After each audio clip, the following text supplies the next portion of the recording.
gentlemen, please rise and join in singing our national anthem.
Thank you. Can you hear me out there? I think it's working.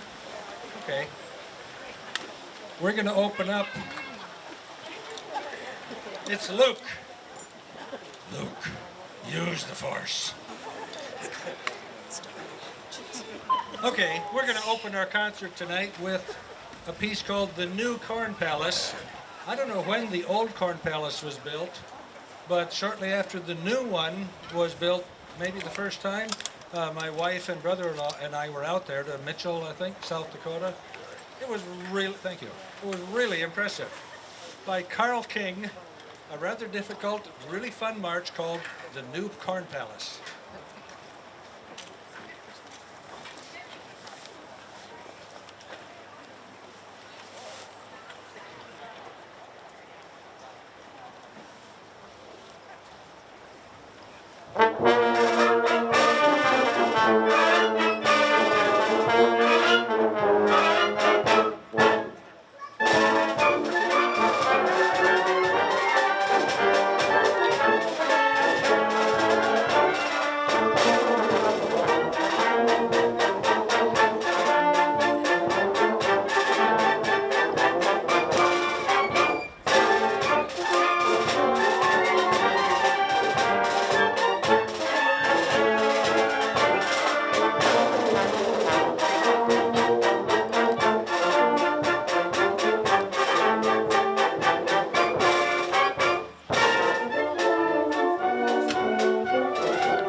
We've got the 4th of July coming up, so some of our pieces tonight are going to be redone on the 4th. We've changed different order, a few different ones, but we can't do 20 new pieces off of one rehearsal. This band usually does 10 songs per concert, and we get one rehearsal, one concert, which very few bands can survive doing. So I want you to appreciate how good these guys are. But this week and next, they're going to do 2 concerts off of each one rehearsal. So a little hand for the band, please.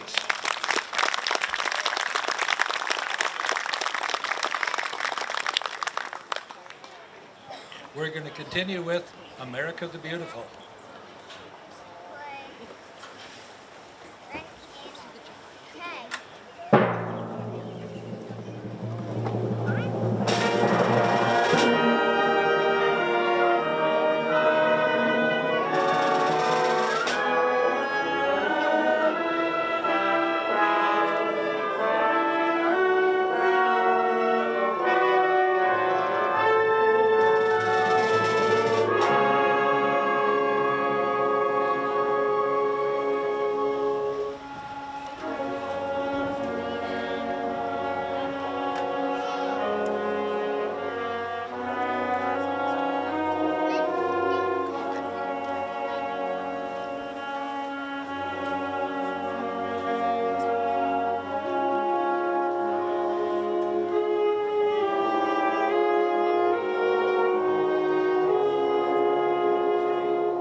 Our next piece is called the Anniversary Waltz, which is kind of appropriate because so many of us have weddings in June, although my notorious tuba player back there and one of my flute players got hitched on, I think, July 21st, 1973, was it?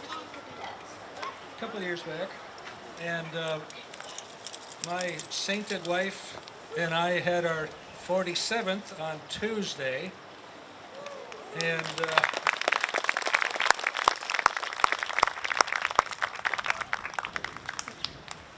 In Brian's case, I believe Mary Beth is is nominated for sainthood for putting up with him all these years, right?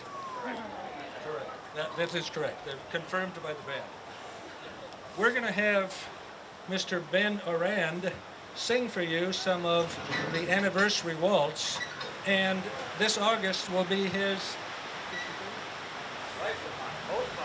both of their 53rd anniversary. 57th. 57th. Yeah.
These stands never like me.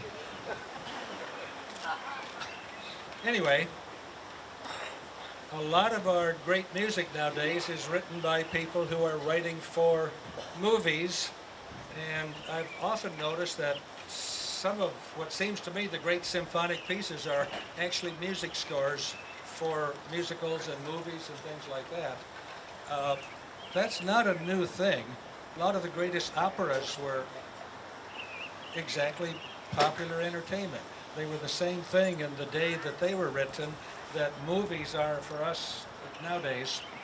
So we're going to play you a bunch of excerpts from the score for now, Victory at Sea.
see us fighting the wind up here.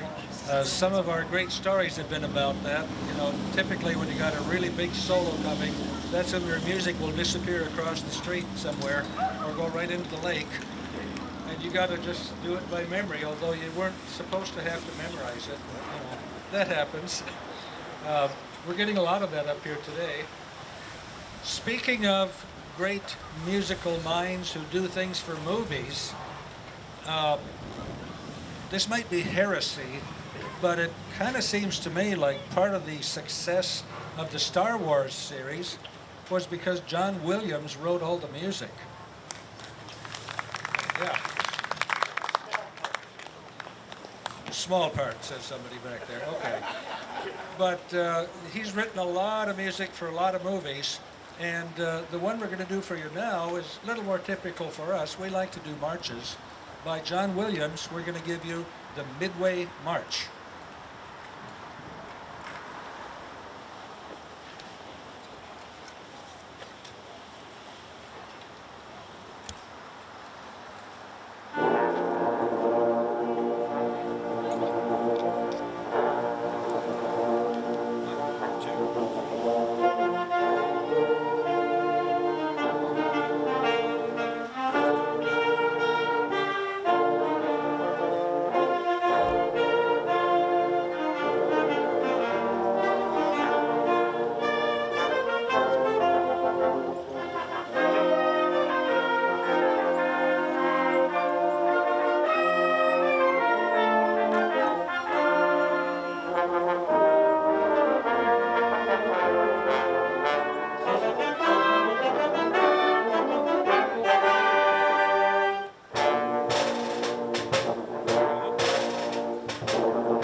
I've got an even worse time with my music because I have more page turns with more pages of music.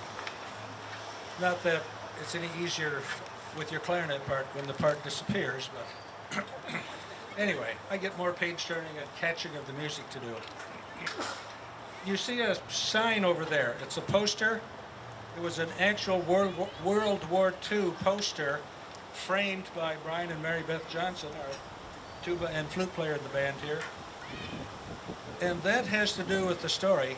I like to listen to history and podcasts and things, and I heard a German lieutenant who was, on the German side in World War II.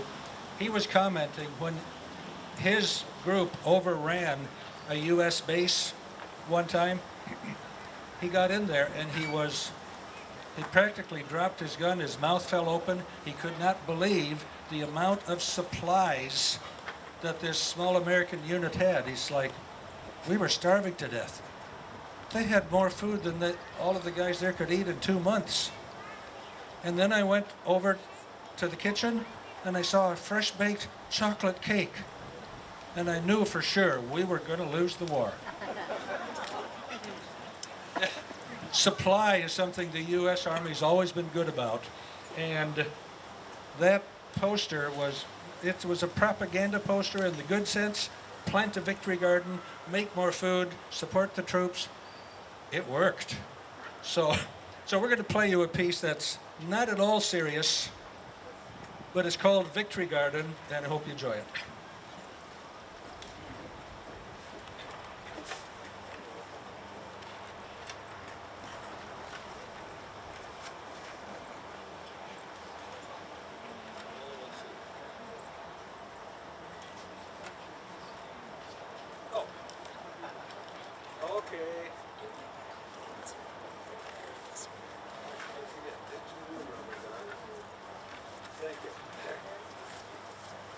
They say I've got to tell you the names.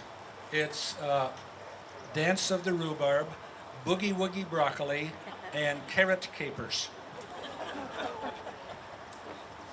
Okay, you're right. You liked it.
A number of our past members here have played in various military bands, and Mike Holbeck used to play with us. He plays with the Old Timers and Golden Airs and all kinds of groups. He used to play tuba with us, and he was also once upon a time in the Navy band.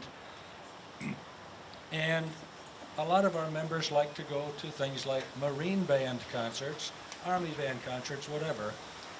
Back in the old days, I think in the late, somewhere in the 1920s, our president, Dick Helgeson, our then director, Paul Gauche, Randy Holmstrom, one of our drummers, and a few other guys whose names I'm forgetting now, went to a Marine band concert in Duluth, and they heard this number, and they went backstage and talked to the colonel, who was the director of the band, and said, "Oh, we love that piece that you played, sixth in the concert, whatever. What is it?"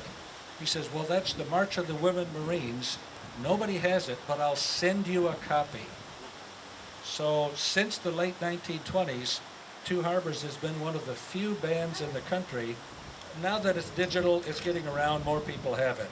But for an awful lot of years, we were just about the only people, besides the Marine band, who owned this. We're going to play for you by Louis Savarino, the March of the Women Marines.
We're getting close to the end here, but we got a few good numbers left to do for you. But first, I wanted to mention to you this day in history. In 1831, on June 30th, General Robert E. Lee, Confederate soldier, of course, married Mary Custis at Arlington House in Arlington, Virginia, which we already played anniversary waltz for that. In 1936, the book Gone with the Wind was published. In 1953, the first all-fiberglass bodied car, the Corvette, was produced on this day. And somebody here saying, among the best car design ever produced. Well, okay. In 1997, Harry Potter and the Philosopher's Stone, the book, was released, which was not released in the United States until a year later as Harry Potter and the Sorcerer's Stone. And the book, by 2008, had 120 million copies sold. And of course, now there's been movies and everything about it. But all of that happened on this day. Another thing happened just a few days from now, 4th of July, of course, 1776, the Declaration of Independence, the Revolutionary War, and in commemoration of all of that, we're going to play it again on the 4th of July. We have music from the musical Hamilton. Oh, and there's a little spot in there where the King of England is going, he's kind of nuts, and he's going, I will send a fully armed battalion to remind you of my love. And then da da da da da da da da da da da. Anyway, I'll kind of cue you in for when to sing along in that part.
Speaking of great composers, if you have to do something after one of the recognized real greats, you might be in trouble. The Star Wars franchise has done an awful lot of movies now, and there's branch movies and there's cartoons and anime. There's all kinds of stuff. And if any of you guys my age have been seeing this Baby Yoda stuff around, yeah, what? That comes from a series called The Mandalorian, kind of a takeoff on Boba Fett with his Mandalorian armor, and this really tough, very mean bounty hunter guy kidnaps this little tiny baby and then ends up protecting him and keeps on protecting him, and he kind of turns out to be a good guy because he can't help it, I think because the little guy is so cute. But it's Göransson. Thank you. Ludwig Göransson had to write the music for that series, and everything Star Wars up to that time has been written by John Williams, and it's like you got a Tyrannosaurus Rex to follow to try to fill his footsteps with yours, because that's going to be hard to do. But he did a pretty good job, and now he's becoming a pretty well-known and will soon be, I think, a famous composer in his own right. Ludwig Göransson wrote the music for The Mandalorian. Some of it is ethereal and different sounding, like some of the scenes. It fits well with the scenery and some of these alien things. But I just like the march. So we're going to do the march from The Mandalorian.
The time has come.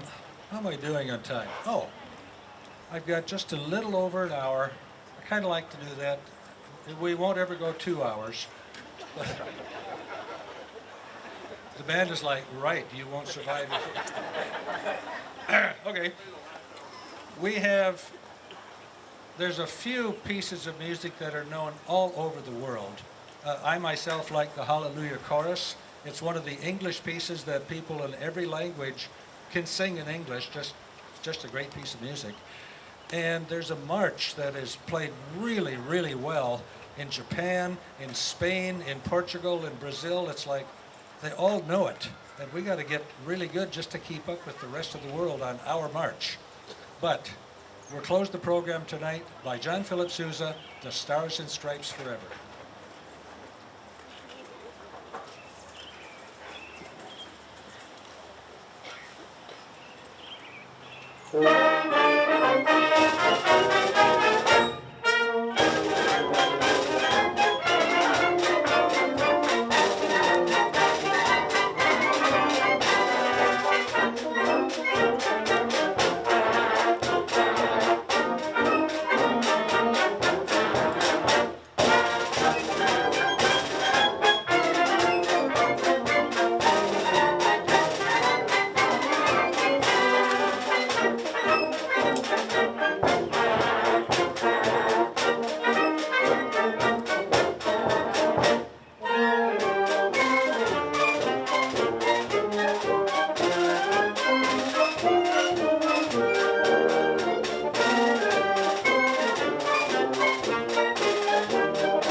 Thank you.